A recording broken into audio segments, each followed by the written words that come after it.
The goal of mission is worship. Pinakalayunin ng paghayo ay pagsamba. Bakit tayo mahayo? Para magkaroon ng pagsamba. At naniniwala tayo na ang unang misyonero walang iba kundi ang Diyos. Our God is a missionary God. At dito sa kwento natin, ito yung pangalawang pagkakataon na ang ebanghelyo ay naipahayag hindi sa inisyatibo ng tao, not through human initiative, but through God's initiative, divine initiative. Diyos ang nanguna. Sige, pagdalaman natin. Nakita niyo itong picture na ito? Yan. Natatandaan niyo kung ano yan? May iba hindi pa ata buhay, ano? Hindi pa buhay yung iba dyan, no? Iba rito na 1991, sumabog ang Mount Pinatubo. Ang masaklap, ito yung masaklap. Pagkatapos sumabog, nagkaroon ng bagyo.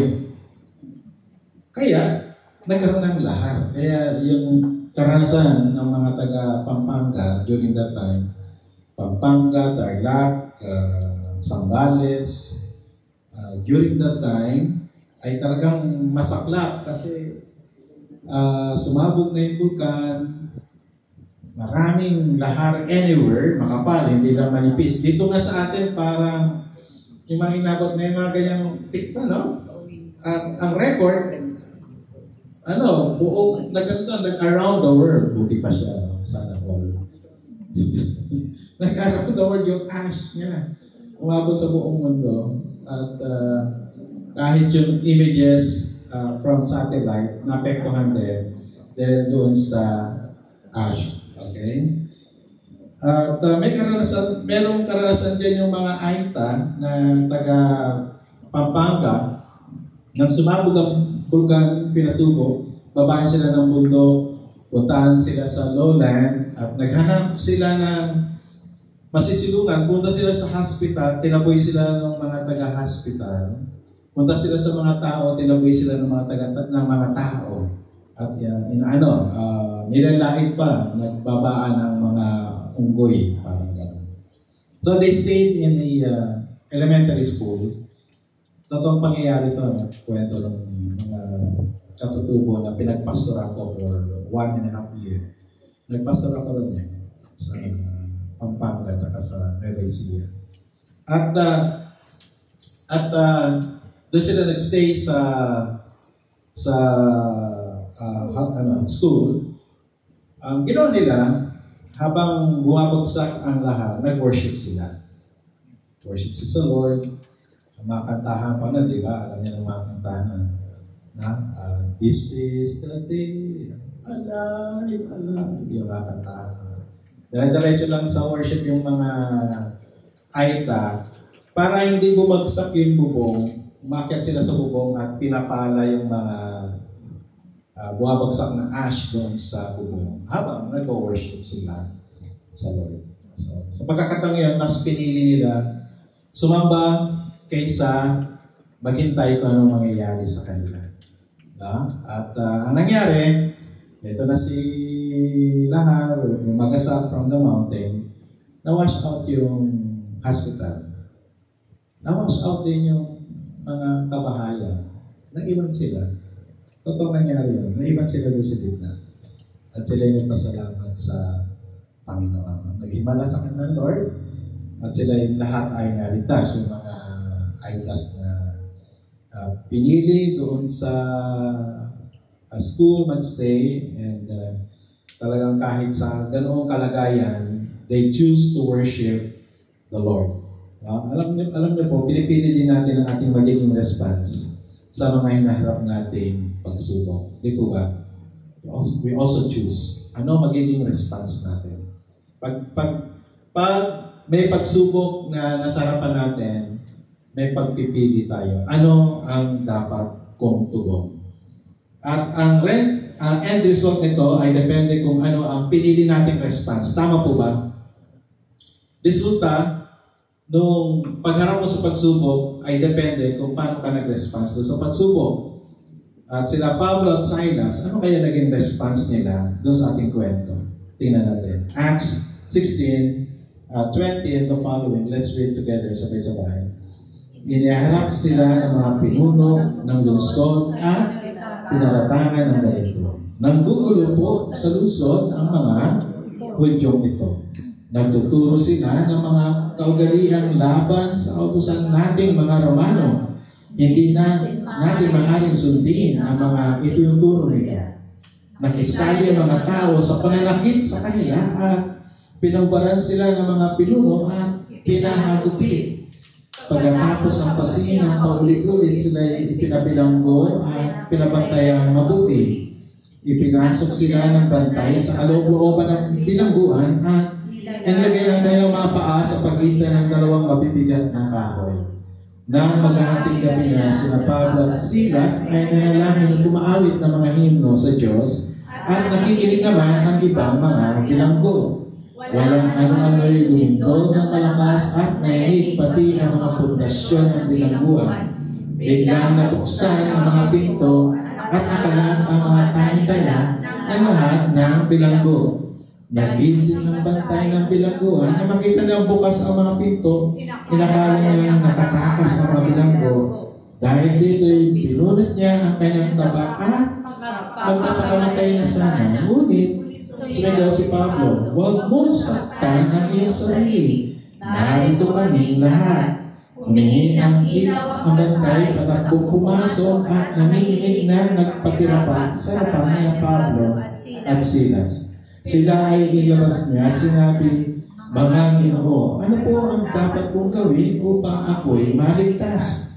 Sumunod naman sila, sumampalataya ka sa Panginoong Jesus at maliligtas ka ikaw at ang iyong sambahayan. At ang salita ng Panginoon ay pinahayag nila sa Kanya at sa lahat na nasa Kanyang bahay. Nang oras din iyon, nilugasan ng bantay ang kanyang mga sugat at siya ay nagpabautismo pati ang buo niya at ang muling talata. Pagkatapos sila ay sinama niya sa kanyang tahanan at ipinaghanda ng pagkain.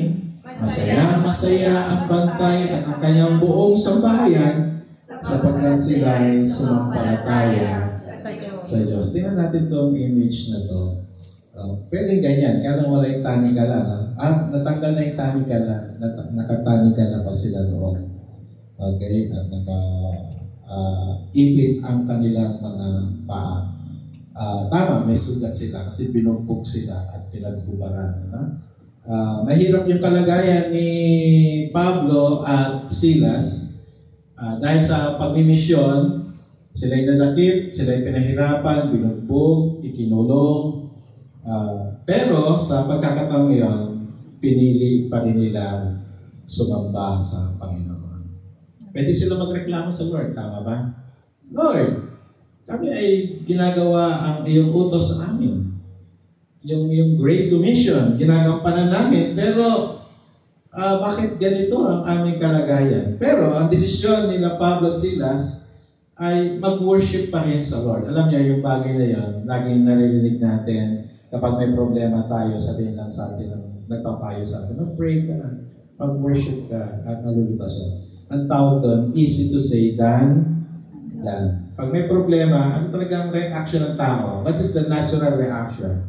Pag may problema, magreklamo, magsisi. Di ba? Yan ang ang reaction natin sa problema ay laging negatibo. Tama ba? Laging negatibo. Pero dito, si Pablo at si Silas, hindi madali ang desisyon na yun, pero pinili pa nila mag-worship, no? At kaysa sa magreklamo. Pero nagawa ni Pablo at Silas, kaya pwede rin natin gawin. Okay?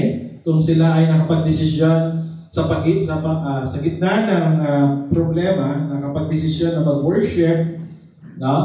Tayo rin po kaya natin gawin yan. Dahil may kagalakan at pakinabang sa pagpiling sumamba, no, magpuri, manalangin sa gitna ng pagsubok. Can you say amen to that? Amen. May pakinabang. may kagalakan. At tingnan natin iyon. Verse 25 said, na maghahating gabi na, sina Pablo at Silas ay nanalangin at umaawit ng mga himno sa Diyos at nakikinig naman ng ibang mga bilanggo. Ito ay second missionary journey. And sa panahon na ito, meron na silang mga na-compose, no? May na-compose na sila. Dahil may kinakanta na silang mga himno. Kanina, no? Iba na yung mga kantahan ngayon, di ba? Mas maraming la sa di ba? Pero maganda yung message sa song. Di ba? May mga nako-compose na. May mga nako-compose na mga kanta noon. At yun yung inaawit nila. Actually, yung ibang composition, isinasama ni Pablo sa sulat niya. Like, Philippians chapter 2, verse 5 to 11 ba yan? Chapter 2, 5 to 11. Hindi ko matandaan. Pero, may himnalyo doon. May himno. John 1 to 3, himno. Kinukode na, hindi lang siguro na-compile ng mga himno na yon. Pero yung mga himno na noon, meron nang inaawit silang papuri sa Panginoon. At dito, sa ulado nila, no, yung himno, inaawit nila. And most probably, these hymns are the gospel. The gospel. No? So Jesus, ipinanganak ng isang birhen, namuhay dito sa lupa, nagpagaling. Yung kwento ni Jesus, okay, siya'y namatay, pero pagkatapos sa 3 araw, siya'y nabuhay. At they share the gospel through the hymn. Kaya, Pastor KB, gumawa ka pa ng maraming composition. Maglapat-ibig muna. Tungkol sa gospel muna. Yan. Para pag kanta tayo, habang kumakanta tayo, we share the gospel. Yung Be the Light mo, we share the gospel through song. No? Malaki ang pakinabang kila Pablo at Silas ng kanilang desisyon. Bakit? Productive yung gabi nila. No? Nagkaroon ng night prayer meeting sa jail. Okay? At di ba? Mas productive kaysa yung maghintay sila ano susunod na mangyayari. Nakatani ka na sila, pato na malaking kahoy sa paa, hindi maghintay na lang. So, they made it productive by worshiping God, by praising God, and through prayer. No? At, biglang nagkaroon ng jail ministry. Siguro yan yung pinakaunang jail ministry. So, may mga jail. May nakasama na ba kayo sa mga jail ministry? May nakaranas na rito, punta sa jail ministry. Nung ako ay bata pang pastor sa Imus, sa isang city jail sa Imus, napunta ako, nagdadala ako ng maraming pagkain, papakainin yung mga bilanggo, mga inmates, tapos magpipreach ako. At gusto nilang may bumibisita, hindi lang sa pagkain, gusto nila makarinig ng salita ng Diyos. At sinasabi lagi sa kanila, nakakaroon sila ng hope na sila ay nakakulong physically, pero malaya na spiritually. Kaya masaya sila. Okay? So, nagkaroon bigla ng jail ministry, no? At ang mga bilanggo, kahit ang ibang bilanggo, sabi sa kwento, nakikinig kay Pablo at Silas. Okay? Ito yung katunayan na kapag misyonero ka, lagi kang misyonero. Ano man ang iyong situation. Amen po ba? Amen. Hindi na babago ang ating identity. Okay? And they are willing to preach the gospel in season or out of season. Diba? Nandoon sila, nakatanikala, masakit ang pangangatawan, no? Pero they still share the gospel through songs. Okay? At yun ang ating identity as Christian. Ang sabi ka ng mga Kristiyano, bawat Kristiyano ay misyonero. At hindi pa mananampalataya ang ating mission field. Can you say amen to that? Amen. Sabi mo sa katabi mo, huwag mong kalimutan, misyonero ka. Every Christian is a missionary. We are missionary. Dahil, yun nga, katulad binanggit ko sa inyo kanina, kaninong inisyatibo ang mission? Sa Diyos. Binanggit din ni Sister Lynn kanina, di ba? Sabi niya, ito'y gawain ng Panginoon. Tayo ay nakikibahagi lang sa gawain ng Diyos. Ang gawain niya ay mag-mission. For what reason? Sabi ko nga kanina, the goal of mission is worship. Pagsamba ang goal ng mission. At kanina may theology din doon sa prayer ni Brother Toto, na ang mga kaluluwa ay may itaas sa kanyang trono. Kapag kayo mahayo at may tumatanggap sa Panginoon, you are worshiping. Why? Sa Romans to, kay Pablo. This is Paul's theology about worship. Naghahandog ka ng kaluluwang naliligtas sa Panginoon. Pag may pagsamba, may paghahandog. Can you say amen? Amen. Hindi lang pera. Kahit yung kaluluwa, kahit yung tao na sumampalataya sa Diyos, through your participation sa mission ng Lord, you are worshiping God because you are offering ng mga bagong mananampalataya sa kanyang trono. Amen. So, dito umiikot to.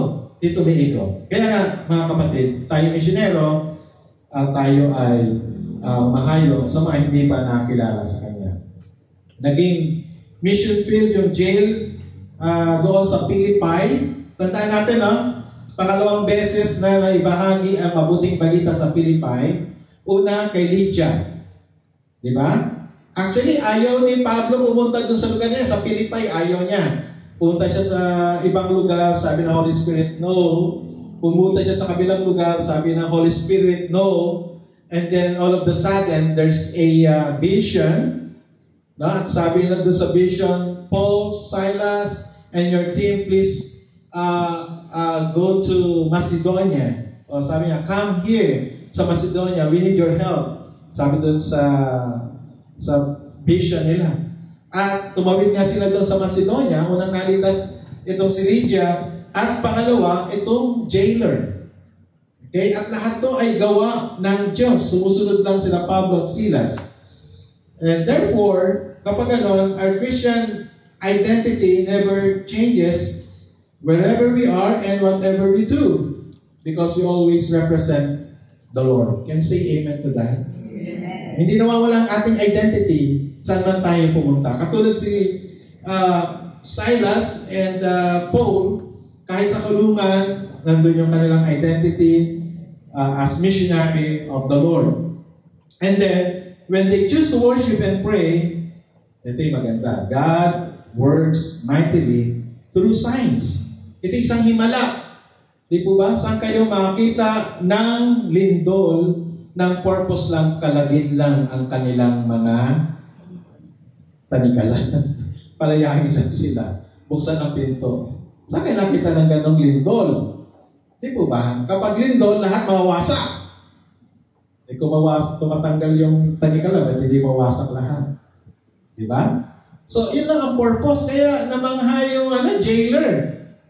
Unang lindol na nakita ko na nagkalas lang ng mga tanikala.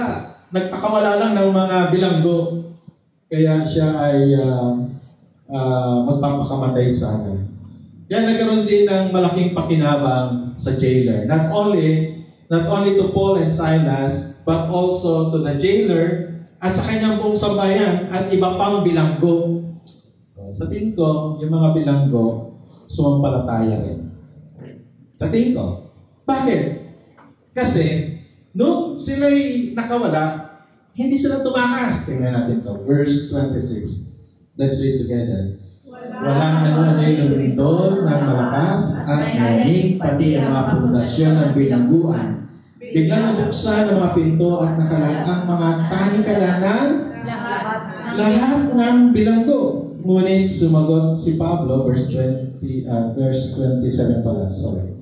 Nagising ang bantay ng bilangguan, nakita niyang bukas ang mga pinto.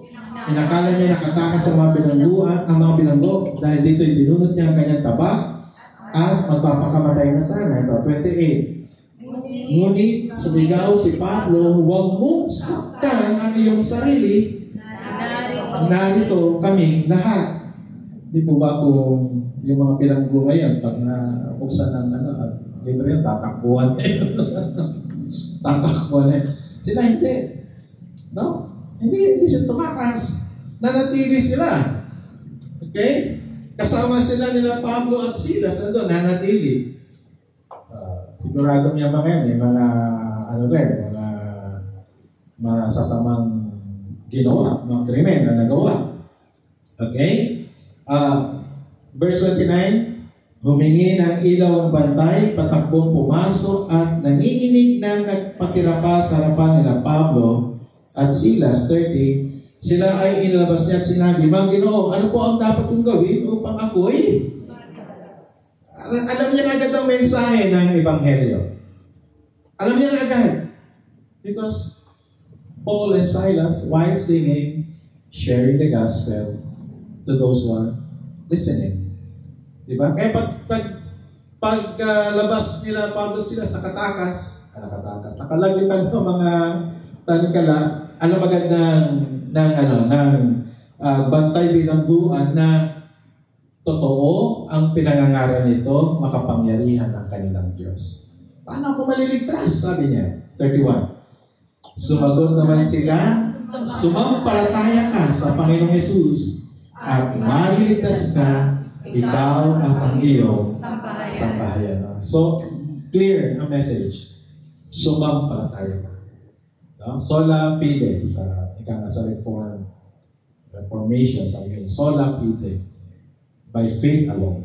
Wala nang iba pang paraan ng kaligtasan, kundi sa pananampalataya. Verse 32, at ang salita ng Panginoon ay ipinahayag nila sa Kanya at sa lahat ng nasa Kanyang bahay. No? Kailangan ng pagpapahayag ng salita. No? Ipinahayag nila sa Kanya sa lahat ng ang salita ng Panginoon ay ipinahayag nila sa Kanya at sa lahat ng nasa Kanyang bahay. Kailangan ng pagpapahayag ng salita. Verse 33, nang oras din iyon ninugasan ng bantay ang kanilang mga sugat. Ito yung sugat ng pagkabugbog sa kanila.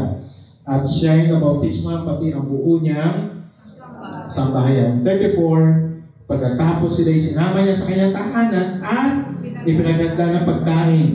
Masaya ang bantay at ang kanyang buong sambahayan sapagkat sila'y sumampalataya sa Diyos. Hindi ito effort lang ni Pablo at ni Silas. Ito effort lang ni Pablo at Silas. Ito ay gawa ng Diyos. Amen po ba? Amen. Diba? Inisyatibo ng Diyos. Siya ang misyonero. Kaya siya ang gumagawa ng kaparaanan para ang kanyang salita ay may pahayag. Nang lahat ng magagandang bagay na ito nagsimula sa isang tamang desisyon. And what is the decision? Manalangin, sumamba, magpuri. No? Sa gitna ng pagsubok. Tama yung desisyon nila.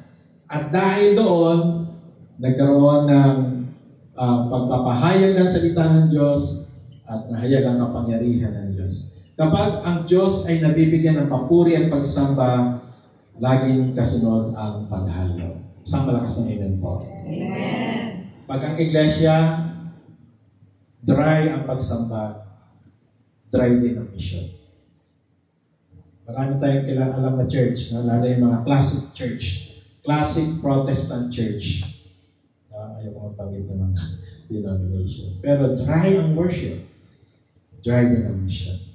Pero ang church na masigla sa pagsamba, masigla din sa paghayo. Dito nakita natin, may pagsamba, may paghayo.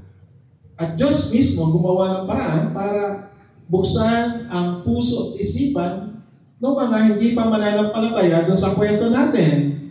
At yun nga, sabi ko, dahil totoo lang, ang mission hindi atin, nakikibahagi lang tayo sa mission ng Diyos. No? Sabi nga ni Leslie Newbigin, a missionologist from England, sabi niya, Messiah Dei, this is God's mission.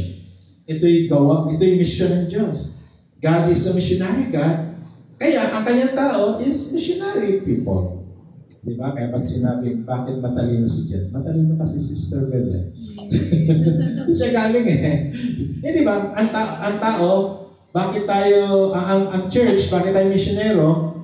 Because our God is missionary God. Isang malakas na amen. Amen. Kaya pag hindi ka mahilig mag-mission, Mag-isip-isip kasi ng tatay mo. Hello? Amen. Hello? Ha? Tatay natin Diyos, isang misyonero, and that is also. Pero hindi naman ang pag-mission laging you don't need to resign from your work. Hindi yan.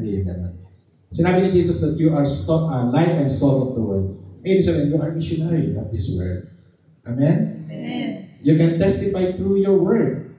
Amen. Di ba? Yung hindi ka lagi. Magandang testimony yun. Nasipag ka sa trabaho. Magandang testimony yan. Isang malakas na amen. Amen. Mapagmahal kang anak. Masunurin kang anak. Amen. That's a good testimony. Mapagmahal kang asawa. That's a good testimony. Di po ba? Masipag ka sa pag-aaral, mga bata. That's a good testimony. Amen? So, ang paghayo, hindi lang puro preaching. Both, di ba? Parehas sa pagsalita at paggawa. Ang mission ay, ang ebanghelyo ay hindi lang naririnig. Ang ebanghelyo ay nakikita at nararamdaman. Sabi mo sa katalingo, tama po ba? Amen. Amen? Ang ebanghelyo ay, actually, di ba?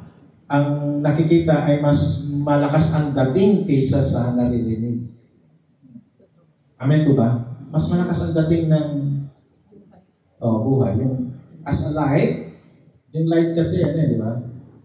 Salt. Yung salt na lang gamitin natin. Yung salt, yung impact niya, mas malakas. Tama?